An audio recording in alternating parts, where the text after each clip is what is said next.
answer is no. How do we know that?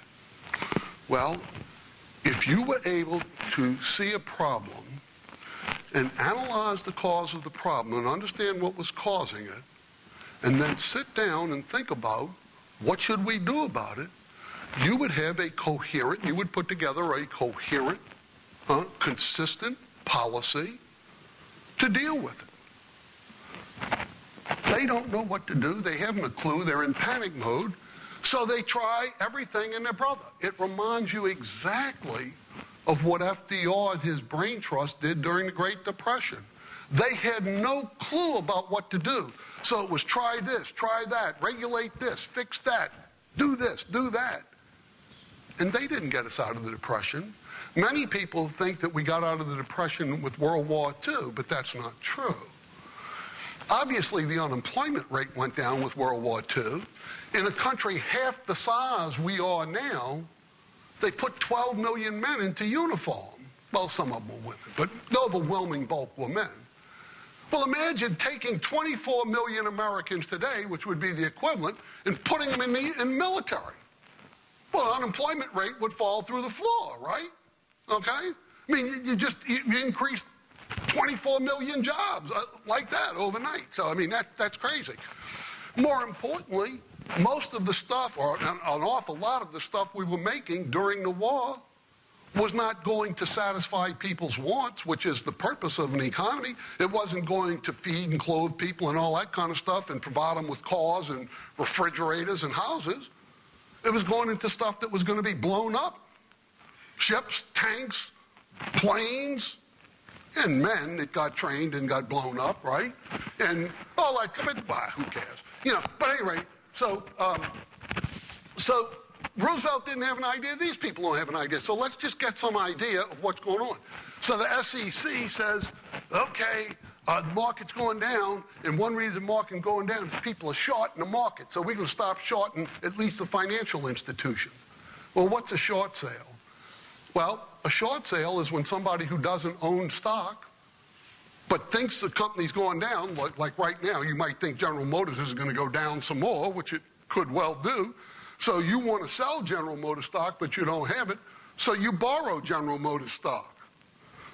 Then you sell it, what you borrowed, right? And if the price goes down, you buy it back at a low price. So you borrowed it, and you have to give it back, right? But you borrowed it, say when the price was 10, so you borrowed it when the price was 10, so you sold it when the price was 10, it goes down to 5, and you buy it back. So you sold something for 10, then you buy it back. It's like buy low, sell high, except you sell high first and then buy low later. So I say, well, okay, you can't do that because that's going to put downward pressure on prices, and we don't want downward pressure on prices. Well, what's wrong with downward pressure on prices? What prices are supposed to do is reflect people's estimation of the true scarcity of a good. And if people all of a sudden say, gee, this thing isn't worth as much as you think it is, as the market says, then they ought to be free to sell it and try and get the price to go down to where they think it should be. But at any rate, so they ordered no short sales of financial corporations. That lasted a while. They got rid of that. Another thing they did, as you know, recently, they used to guarantee deposits for, when I was a kid, I think it was $20,000, then it went to $40,000, then it went to $100,000, and of course you can have multiple accounts. So now it went to $250,000, and my understanding is they have in the works, so they put in place unlimited, I think, now, so that any deposits you have are guaranteed by the government. Now think about what that does. Think about that. Deposit insurance. Suppose I ask you to lend me some money. Big chunk, right? And I tell you I'm going to invest it. Well, first thing you do is say, well, Bill, what the heck are you going to invest that in? Is that a good investment? I mean, how are you going to pay me back if you don't make a good investment and all? But when you have deposit insurance, nobody gives a damn. I bet you there's not a person in here, well, maybe one, who knows what their bank does with their money once they get it. You go give the bank your money or the savings and loan. And you don't know what they're doing with your money. For all you know, They throwing a party every night and drinking it all up, right? You don't know. But why? Why should you care? Because what? Because it's guaranteed by the taxpayers. There's no such thing as government, okay? All there are other people, okay? And in this case, the other people are the taxpayers. Because if the bank goes under, and don't tell me FDIC, because FDIC has already been on their knees to the Treasury begging for more money. FDIC has trillions of dollars of potential liabilities, and the last time I looked, it had about $50 billion in assets. So they have to go get the money from the taxpayer. But okay, so you have increases in deposit insurance. Now, the Treasury and the Congress, see, they say, okay, look, what we got to do is we got to stimulate the economy. We got to spend more money. Okay, wait a minute. Got to spend more money. That's when you all got your tax rebates. Remember that? The $150 billion or whatever it was back in the spring? Spend more money. Seems to me that's what got us in the problem in the first place. And where did the government get the money from? It's already in debt.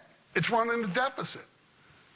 So when it cut your taxes like that, all that meant was what? They had to go out and borrow more money. Huh?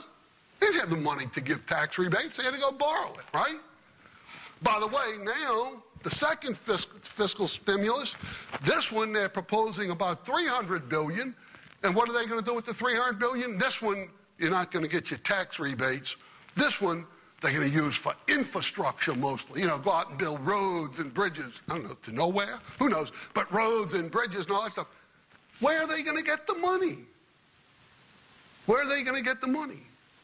I will tell you that I have seen credible experts who say that the federal government's budget deficit this year, that started October 1st, is going to be at a minimum $1 trillion and could go as high as $2 trillion. Now, between you and me, that's not bad. You know, that's a nice chunk of change. $2 trillion. Even $1 trillion. Okay? So that's what they propose there. I mean, obviously, that's insanity. Okay? On top of that, they're beholden to every special interest group in America. So the automobile companies went there and said, please, Mr. Congress, we're in trouble.